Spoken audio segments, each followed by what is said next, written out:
Ibu bapa, saudara-saudari, pencinta firman Tuhan yang terkasih di dalam Kristus. Marilah kita mengawali permenungan kita pada hari ini dengan tanda kemenangan kita. Dalam nama Bapa dan Putra dan Roh Kudus. Amin. Bacaan dari Injil Matius bab 20 ayat 17 sampai dengan 28. Pada waktu Yesus akan pergi ke Yerusalem, ia memanggil ke-12 muridnya dan berkata kepada mereka, "Sekarang kita pergi ke Yerusalem, dan Anak Manusia akan diserahkan kepada imam-imam kepala dan ahli-ahli Taurat, dan mereka akan menjatuhi dia hukuman mati. Mereka akan menyerahkan dia kepada bangsa-bangsa yang tidak mengenal Allah, supaya ia diolok-olok, disesah, dan disalibkan. Tetapi pada hari ketiga, ia akan dibangkitkan." Maka datanglah ibu anak-anak Zebedeus beserta anak-anaknya kepada Yesus, lalu sujud di hadapannya untuk meminta sesuatu kepadanya. Kata Yesus, "Apa yang kau kehendaki?" Jawab ibu itu, "Berilah perintah supaya kedua anakku ini kelak boleh duduk di dalam kerajaanmu, yang seorang di sebelah kananmu, dan yang seorang lagi di sebelah kirimu." Tetapi Yesus menjawab, "Kamu tidak tahu apa yang kau minta. Dapatkah kamu meminum cawan yang harus kuminum?" Kata mereka kepadanya, "Kami dapat." Yesus berkata kepada mereka, "Cawanku memang akan kamu minum, tetapi hal duduk di sebelah kananku atau di sebelah kiriku, aku tidak berhak memberikannya. Itu akan diberikan kepada orang-orang bagi siapa Bapa-Ku telah menyediakannya." Mendengar itu, marahlah ke-10 murid yang lain kepada kedua saudara itu. Tetapi Yesus memanggil mereka lalu berkata, "Kamu tahu bahwa pemerintah bangsa-bangsa memerintah rakyatnya dengan tangan besi, dan pembesar-pembesar menjalankan kuasanya dengan keras atas mereka. Tidaklah demikian di antara kamu. Barang siapa ingin menjadi besar di antara kamu, hendaklah ia menjadi pelayanmu. Dan barang siapa ingin menjadi terkemuka di antara kamu, hendaklah ia menjadi hambamu. Sama seperti Anak Manusia, ia datang bukan untuk dilayani, melainkan untuk melayani, dan untuk memberikan nyawanya menjadi tebusan bagi banyak orang." Demikianlah sabda Tuhan. Ibu bapa, saudara-saudari, umat beriman, pencinta firman Tuhan yang terkasih di dalam Kristus. Di dalam kehidupan manusia selalu berjuang, berusaha untuk memperoleh kedudukan atau jabatan tertentu di dalam masyarakat, baik itu jabatan politis, jabatan sosial, maupun jabatan di dalam gereja. Ada yang memperoleh jabatan itu dengan cara-cara yang wajar, dalam arti bahwa mereka mengikuti proses yang normal sesuai dengan aturan umum yang berlaku di dalam masyarakat. Tetapi ada juga yang memperoleh jabatan tertentu tidak melalui proses atau aturan yang berlaku.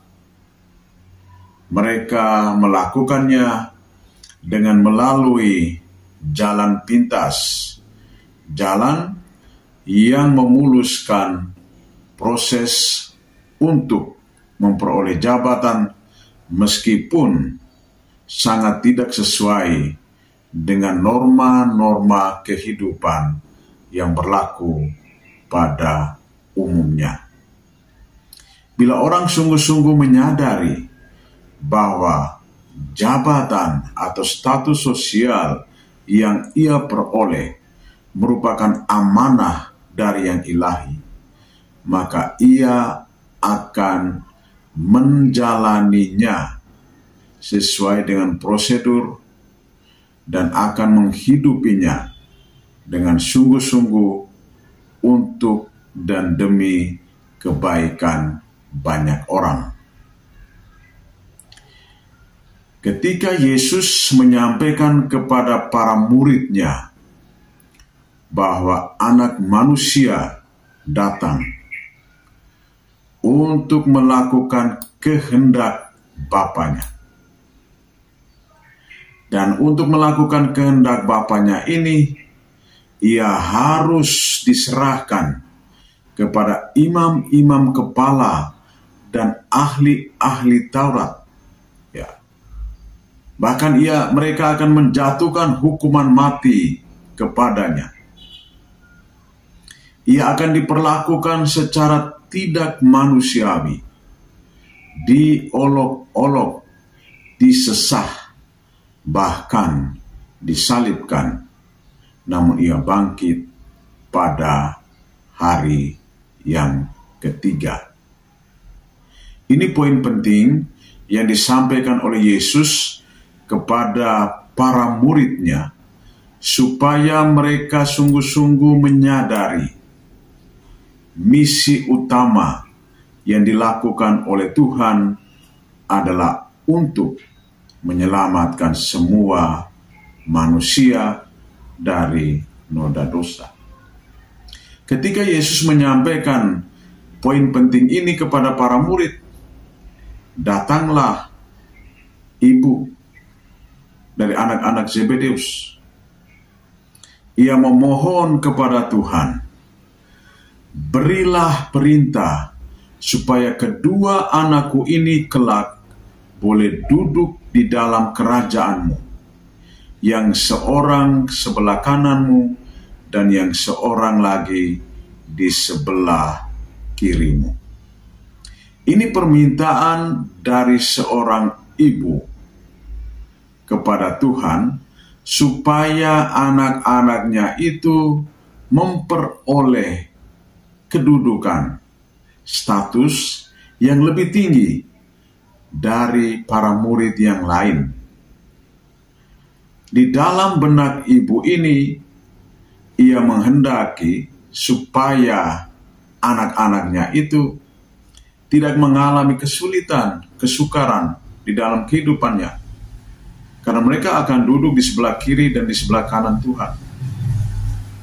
Tetapi yang menarik adalah bahwa Tuhan memberikan jawaban yang cukup mengejutkan.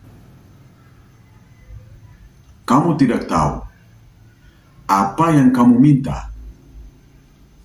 Dapatkah kamu meminum cawan yang harus kuminum? Ini jawaban penting. Ya. Lalu mereka menjawab, cawanku memang kami dapat, tetapi cawanku memang akan kamu minum. Tetapi hal duduk di sebelah kananku atau di sebelah kiriku, aku tidak berhak memberikannya. Dan itu akan diberikan kepada orang-orang bagi siapa Bapakku telah menyediakannya. Artinya status, jabatan, kedudukan sosial hanya diberikan oleh Allah kepada orang-orang yang berkenan di hatinya. Dan untuk membuka hati dan pikiran ibu serta anak-anak Zebedeus, Yesus katakan kepada mereka, ingat bahwa pemerintah bangsa-bangsa itu memerintah rakyatnya dengan tangan besi, dan pembesar-pembesar menjalankan kuasanya dengan keras atas mereka. Tetapi tidaklah demikian dengan kamu. Barang siapa ingin menjadi terkemuka, hendaklah ia menjadi hambamu. Dan barang siapa yang mau menjadi terbesar di antara kamu, hendaklah ia menjadi pelayanmu. Jadi orang-orang yang memperoleh posisi tertentu di dalam masyarakat ataupun di dalam gereja, mereka harus menyadari apa yang dikatakan oleh Tuhan ini, bahwa barang siapa ingin menjadi besar, ia harus menjadi pelayan, ia harus menjadi hamba. Pelayan dan hamba adalah orang-orang yang mau memberi diri secara total di dalam tugas perutusannya, supaya setiap orang yang mereka layani itu sungguh-sungguh memperoleh kesejahteraan di dalam kehidupan. Kita semua diajak supaya belajar dari Tuhan sendiri. Dan Yesus katakan, Anak Manusia datang bukan untuk dilayani, melainkan untuk melayani dan memberikan nyawanya menjadi tebusan bagi banyak orang. Prinsip pelayanan adalah untuk dan demi kebaikan bersama serta kesejahteraan umum. Bila semua kita sungguh-sungguh menyadari hal ini, baik itu di dalam kehidupan berkeluarga, di dalam kehidupan berkomunitas, di dalam kehidupan menggereja, ataupun di dalam kehidupan sosial kemasyarakatan, maka kita akan sungguh-sungguh menjalaninya itu bukan untuk kebaikan kita sendiri, tetapi untuk kebaikan semua orang. Dan ingat, Tuhan mengajak kita supaya berbuat yang benar di dalam tugas perutusan, tugas pelayanan kita, supaya semua orang mengalami damai, sukacita. Damai dan sukacita itu mereka rasakan sebagai buah dari perutusan dan pelayanan kita. Semoga Tuhan membantu dan menolong kita. Dalam nama Bapa dan Putra dan Roh Kudus. Amin. Tuhan memberkati.